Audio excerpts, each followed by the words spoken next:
dibahas adalah teori belajar konstruktivisme, merupakan suatu pendekatan dalam bidang pendidikan yang menekankan peran aktif peserta didik dalam membangun pengetahuan dan pemahaman mereka.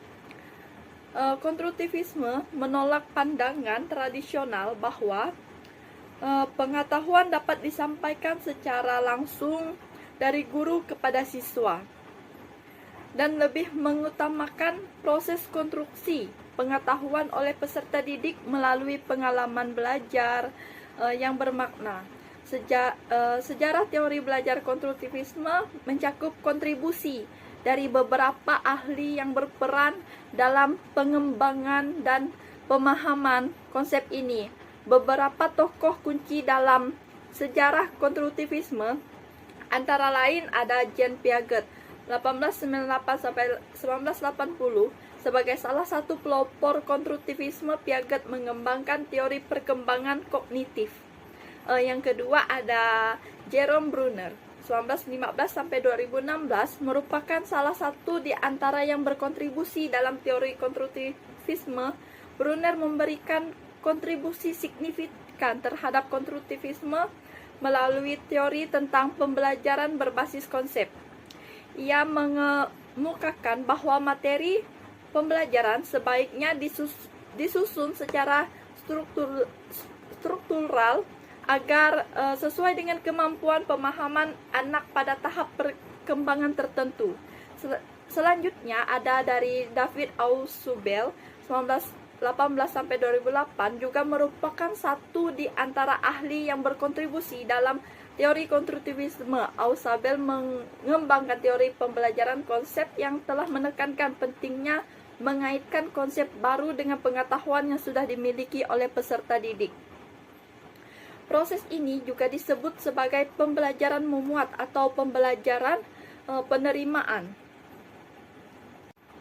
Paradigma konstruktivisme dalam pembelajaran.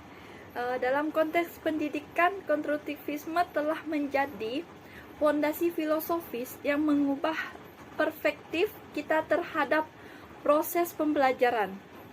Berbeda dengan pandangan konvensional yang menganggap pembelajaran sebagai transfer informasi dari guru ke siswa, konstruktivisme menggambarkan pembelajaran sebagai perjalanan dinamis di mana siswa secara aktif membangun pengetahuan mereka melalui pengalaman langsung, refleksi, dan interaksi sosial. Sejalan dengan pendapat A. Nur Rahman 2019 yang menyatakan bahwa konstruktivisme adalah tanggapan terhadap pengembangan harapan baru dalam proses pembelajaran yang menekankan peran aktif peserta didik dalam merancang dan menginisiasi kegiatan belajar mereka sendiri. Yang kedua ada Driscoll tahun 2000 menjelaskan bahwa dalam teori konstruktivisme, pengetahuan hanya bisa ada di dalam pikiran manusia, dan hal itu tidak harus sesuai dengan realitas dunia nyata. Peserta didik akan terus berusaha memperoleh model mental pribadi mereka tentang dunia nyata dan persepsi mereka tentang dunia itu. Menurut Jonasson tahun 1994, konstruktivisme juga sering disalahartikan sebagai teori pembelajaran yang memaksa peserta didik untuk menemukan kembali sebuah roda. Nyatanya, konstruktivisme ini memanfaatkan dan memicu keingintahuan bawaan peserta didik tentang dunia dan bagaimana segala sesuatunya bekerja. Peserta didik tidak menemukan kembali roda, melainkan memahami bagaimana roda berputar dan berfungsi. Konstruktivisme dapat dikelompokkan menjadi dua, yaitu konstruktivisme kognitif dan konstruktivisme sosial. Keberhasilan konstruksi pengetahuan dapat berasal dari kemampuan kognitif peserta didik atau kognitif konstruktifin, dan melalui interaksi sosial dengan guru, teman sebaya, orang tua, dan melalui hal yang lainnya. Baiklah, kita akan masuk pada materi yang kedua, yaitu konstruktivisme menurut para ahli. Menurut teori konstruktivis, salah satu prinsip kunci dalam psikologi pendidikan ialah guru hanya bertugas menyampaikan pengetahuan kepada siswa. Sebaliknya, siswa diharapkan membangun pengetahuan mereka sendiri secara aktif. Pengajaran konstruktivis dapat membuat siswa mengembangkan kemampuannya berpikir aktif supaya menjadi cadangan pengetahuannya sendiri dan menerapkannya. Konstruktivisme merupakan teori pembelajaran yang esensial atau pembelajaran yang sangat penting bagi pendidikan dalam mendukung proses pembelajaran peserta didiknya. Konsep dasar konstruktivisme adalah bahwa individu secara aktif membentuk pengetahuan mereka sendiri dan realitas pembelajaran dipengaruhi oleh pengalaman. Sebagai pembelajar, berikut teori konstruktivisme menurut para ahli. Yang pertama, Piaget. Pembelajaran adalah proses di mana individu secara aktif membangun pemahaman mereka tentang dunia melalui pengalaman langsung dan interaksi dengan lingkungan. Yang kedua, Vygotsky. Menurutnya, pengetahuan dibangun melalui interaksi dengan orang lain, terutama melalui bahasa dan budaya. Konsep utamanya adalah zona perkembangan proksimal atau ZPD, di mana pembelajaran terjadi saat seorang individu dibimbing oleh orang yang lebih mahir. Yang ketiga, Jerome Bruner menekankan bahwa pembelajaran proses aktif di mana peserta didik membangun pengetahuan dan pengalaman mereka sebelumnya. Yang keempat, Glasserveld menekankan bahwa pengetahuan bukanlah representasi langsung dari realitas eksternal, tetapi dibangun secara subjektif oleh individu berdasarkan interpretasi mereka terhadap pengalaman. Yang kelima, John Dewey, pembelajaran harus bersifat aktif dan partisipatif di mana siswa belajar melalui pengalaman langsung dan refleksi atas pengalaman tersebut. Baiklah, kita akan masuk pada kelebihan dan kekurangannya. Adapun kelebihannya meliputi kemampuannya untuk meningkatkan pemahaman yang mendalam dan mempromosikan keterlibatan aktif peserta didik dalam proses pembelajaran. Pendekatan ini mendorong peserta didik untuk aktif terlibat dalam membangun makna dan pengetahuan mereka sendiri melalui refleksi, diskusi, dan interaksi sosial. Ada juga kekurangannya, yaitu seperti waktu yang dibutuhkan dalam proses konstruksi pengetahuan, kurangnya efisiensi dalam pembelajaran formal yang terstruktur, dan kemungkinan kesulitan bagi beberapa peserta didik dalam mengonstruksi pengetahuan secara mandiri tanpa bimbingan yang memadai. Baiklah, kita akan masuk dalam cara penerapannya. Nah, ada beberapa cara kebijakan yang bisa kita lakukan untuk menciptakan lingkungan yang konstruktivis. Yang pertama yaitu memberikan pengalaman dengan proses konstruksi pengetahuan guru, menyajikan suatu topik kepada peserta didik, dan membimbing mereka untuk mengeksplorasi topik tersebut melalui eksperimen atau pengujian. Yang kedua, pengalaman dan apresiasi terhadap berbagai perspektif. Semua peserta didik berbeda satu sama lain dalam cara berpikir mereka sehingga timbul kebutuhan untuk melihat suatu masalah dari berbagai perspektif. Di sini, para siswa didorong untuk melakukan kerjasama dengan kelompok dan di dalam kelompok mereka bisa berbagi pendapat mereka satu sama lain. Yang ketiga, memberikan pelajaran sosial dan emosional yang tercakup di dalamnya adalah kesadaran diri, pengelolaan perasaan, motivasi, empati, dan keterampilan sosial. Yang keempat, gunakan metode representasi. Penggunaan berbagai media untuk memperkaya peserta didik untuk melihat topik yang sedang dibahas di kelas dari berbagai dimensi. Yang terakhir, kita akan membahas rangkuman. Tadi kita sudah membahas tentang teori belajar konstruktivisme. Menurut para ahli seperti Piaget dan John Dewey, ada juga kelebihan dan kelemahan teori konstruktivisme. Dan terakhir kita juga membahas penerapan teori belajar konstruktivisme dalam konteks pembelajaran, menyoroti strategi dan pendekatan yang dapat digunakan oleh peserta didik untuk menciptakan lingkungan pembelajaran yang inklusif dan responsif. humanistik adalah aliran dalam psikologi yang muncul sejak 1950-an. Aliran ini memandang bahwa manusia sebagai manusia, artinya manusia adalah makhluk hidup ciptaan Tuhan dengan fitrah-fitrah tertentu. Ciri khas aliran humanistik adalah berusaha untuk mengamati perilaku seseorang dari sudut si pelaku dan si bukan pengamat. Sebagai makhluk hidup, ia harus mengembangkan hidupnya dengan potensi-potensi yang dimilikinya. Teori humanistik lebih mengedepankan sisi humanis manusia dan tidak menuntut jangka waktu pembelajaran mencapai pemahaman yang diinginkan, akan tetapi lebih menekankan pada sisi atau materi yang harus dipelajari agar membentuk manusia seutuhnya. Tokoh-tokoh yang ada di dalam teori belajar humanistik, yang pertama ada Abraham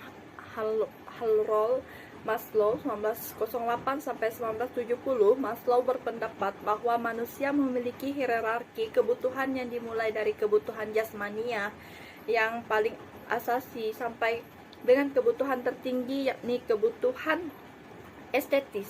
Kebutuhan jasmania seperti makan, minum, dan tidur menuntut sekali untuk dipuaskan. Apabila kebutuhan ini terpuaskan, maka muncullah keamanan seperti kebutuhan kesehatan dan kebutuhan terhindar dari bahaya dan bencana.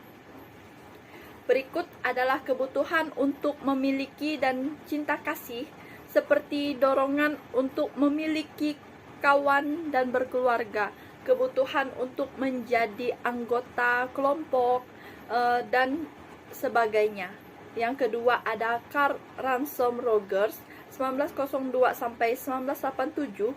Yang pertama ada hasrat untuk belajar. Di dalam kelas yang humanistik, para peserta didik diberi kesempatan dan kebebasan untuk memuaskan dorongan ingin tahunya, untuk memenuhi minat dan menemukan apa yang penting dan berarti tentang dunia dan sekitarnya. Yang kedua ada belajar, yang berarti belajar adalah akan mempunyai arti atau makna jika apa yang dipelajari relevan dengan kebutuhan dan maksud peserta didik. Hal ini berarti ia akan belajar dengan cepat apabila yang dipelajarinya mempunyai arti baginya. Yang ketiga adalah belajar tanpa ancaman. Belajar mudah dilakukan dan hasilnya dapat disimpan dengan baik, berlangsung dalam lingkungan yang bebas ancaman. Proses belajar akan lancar manakala peserta didik dapat menguji kemampuannya, dapat mencoba pengalaman-pengalaman baru atau membuat kesalahan-kesalahan tanpa mendapat ancaman yang biasanya dapat menyinggung peserta perasaan. Yang keempat ada belajar atau atas inisiatif sendiri. Belajar atas inisiatif sendiri juga mengajarkan peserta didik menjadi pribadi yang bebas, tidak bergantungan, dan percaya pada diri sendiri. Apabila peserta didik belajar atas inisiatif sendiri, akan memiliki kesempatan untuk menimbang-nimbang. Yang E ada untuk belajar untuk perubahan prinsip. Terakhir yang dikemukakan oleh Rogers ialah bahwa belajar yang paling bermanfaat ialah belajar tentang proses belajar. Menurut Rogers, dahulu kala peserta didik belajar mengenai fakta-fakta dan gagasan-gagasan yang statis. Waktu itu dunia lambat berubah dan apa yang diperoleh di sekolah sudah dipandang cukup untuk menuntut zaman. Yang ketiga ada Arthur Ward 1912 sampai 1999. Menurut Combs, perilaku yang keliru atau tidak baik menjadi karena tidak adanya kesediaan seseorang melakukan apa seharusnya dilakukan sebagai akibat dari adanya sesuatu yang lain yang lebih menarik atau memuaskan. Misalkan guru mengeluh peserta didiknya memiliki minat belajar yang rendah.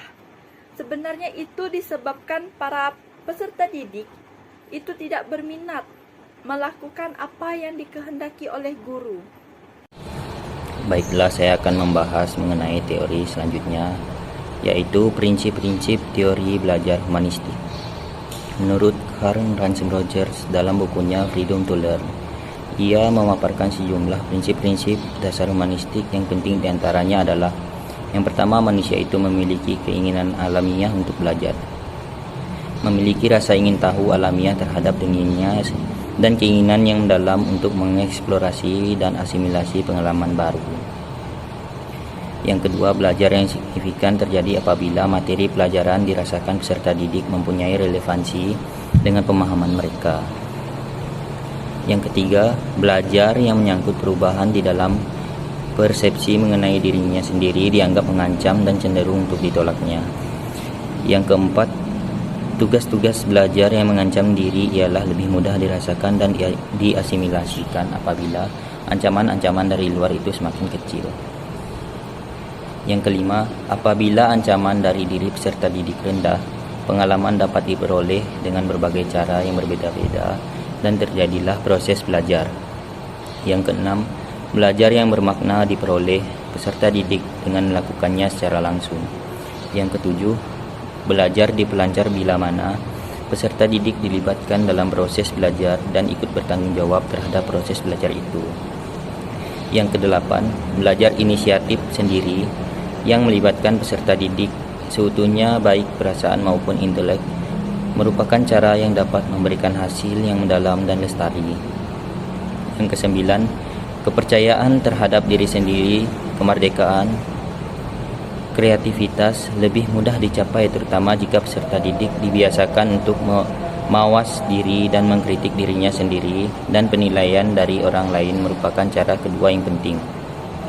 Yang kesepuluh, belajar yang paling berguna secara rasional di dalam dunia modern ini adalah belajar mengenai proses belajar, suatu keterbukaan yang terus-menerus terhadap pengalaman dan penyatuan ke dalam diri sendiri mengenai proses perubahan itu.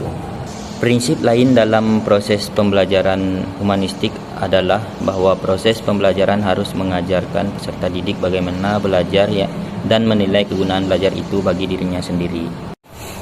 Selanjutnya, aplikasi teori belajar humanistik dalam pembelajaran. Aliran humanistik memandang bahwa belajar bukan sekedar pengembangan kualitas kognitif saja, melainkan juga sebuah proses yang terjadi dalam individu yang melibatkan seluruh bagian atau domain yang ada, kognitif, afektif, psikomotorik. Aplikasi teori humanistik lebih menunjuk pada ruh atau spiritual selama proses pembelajaran yang mewarnai metode-metode yang diterapkan. Peran guru dalam pembelajaran humanistik adalah menjadi fasilitator bagi para peserta didik, sedangkan guru memberikan motivasi, kesadaran mengenai makna belajar dalam kehidupan peserta didik. Peserta didik berperan sebagai pelaku utama yang memakai proses pengalaman belajarnya sendiri. Tujuan pembelajaran berdasarkan teori ini lebih kepada proses belajar daripada hasil belajarnya, sedangkan proses pembelajaran yang umumnya dilalui antara lain sebagai berikut. Yang pertama, merumuskan tujuan belajar yang jelas. Yang kedua, mengusahakan partisipasi aktif peserta didik melalui kontrak belajar yang bersifat jelas, jujur, dan positif.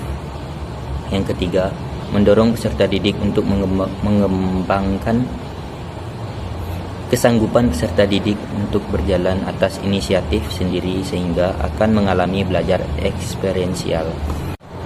Yang keempat, mendorong peserta didik untuk peka, berpikir kritis, memaknai proses pembelajaran secara mandiri.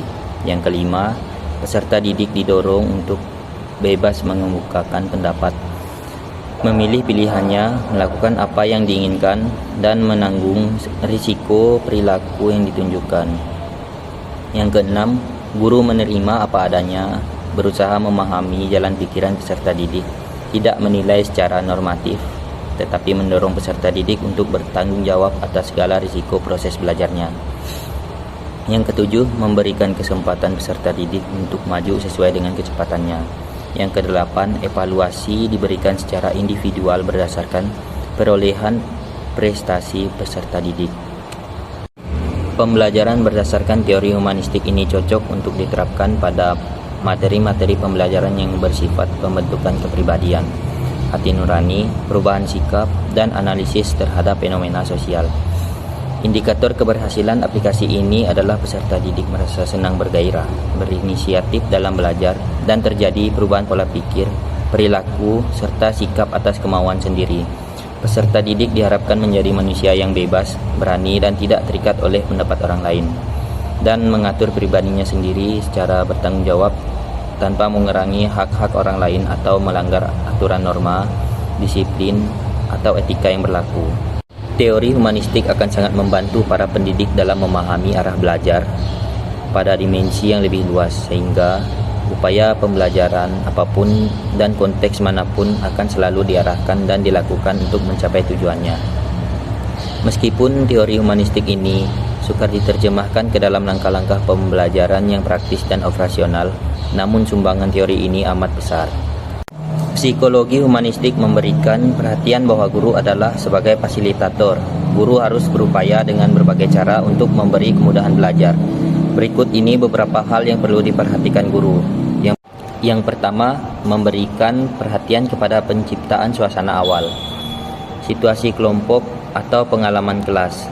Yang kedua, membantu untuk memperoleh dan memperjelas tujuan-tujuan perorangan di dalam kelas dan juga tujuan-tujuan kelompok yang bersifat lebih umum. Yang ketiga, mempercayai adanya keinginan dari masing-masing peserta didik untuk melaksanakan tujuan-tujuan yang bermakna bagi dirinya, sebagai kekuatan pendorong yang tersembunyi di dalam belajar yang bermakna tadi. Yang keempat, mengatur dan menyediakan sumber-sumber untuk belajar yang paling luas dan mudah dimanfaatkan para peserta didik untuk membantu mencapai tujuan mereka. Yang kelima, menempatkan dirinya sebagai suatu sumber yang fleksibel untuk dapat dimanfaatkan oleh kelompok. Yang keenam, menanggapi ungkapan-ungkapan di dalam kelompok kelas dan menerima baik isi yang bersifat intelektual maupun sikap-sikap perasaan, dan mencoba untuk menanggapi dengan cara yang sesuai, baik bagi individual ataupun bagi kelompok. Yang ketujuh, bila mana cuaca penerimaan kelas telah dimantapkan, fasilitator berangsur-angsur dapat berperan sebagai seorang peserta didik yang turut berpartisipasi, seorang anggota kelompok, dan turut menyatakan pandangannya sebagai seorang individu seperti peserta didik lain. Yang kedelapan, mengambil prakarsa untuk ikut serta dalam kelompok, perasaannya dan juga pikirannya dengan tidak menuntut dan juga tidak memaksa, tetapi sebagai suatu andil secara pribadi yang boleh saja digunakan atau ditolak oleh peserta didik. Yang kesembilan, dia harus tetap waspada terhadap ungkapan-ungkapan yang menandakan adanya perasaan yang mendalam dan kuat selama belajar. Yang kesepuluh, di dalam berperan sebagai seorang fasilitator, pimpinan harus mencoba mengenali dan menerima keterbatasannya sendiri. Selanjutnya kita membahas mengenai kelebihan dan kelemahan teori belajar humanistik. Kelebihan yang pertama, sangat menghargai karakteristik dan potensi manusia. Yang kedua, teori ini cocok untuk diterapkan dalam materi pembelajaran yang bersifat pembentukan kepribadian, hati nurani, perubahan sikap, dan analisis terhadap fenomena sosial. Yang ketiga, indikator keberhasilan aplikasi ini adalah peserta didik merasa senang bergairah, berinisiatif dalam belajar, dan terjadi pola pikir, perilaku, serta sikap atas kemauan sendiri. Yang keempat, peserta didik dapat menjadi manusia bebas, tidak terikat terhadap orang lain, dan mengatur kepribadiannya sendiri secara bertanggung jawab tanpa mengurangi hak-hak orang lain atau melanggar aturan, norma, disiplin, atau etika yang berlaku.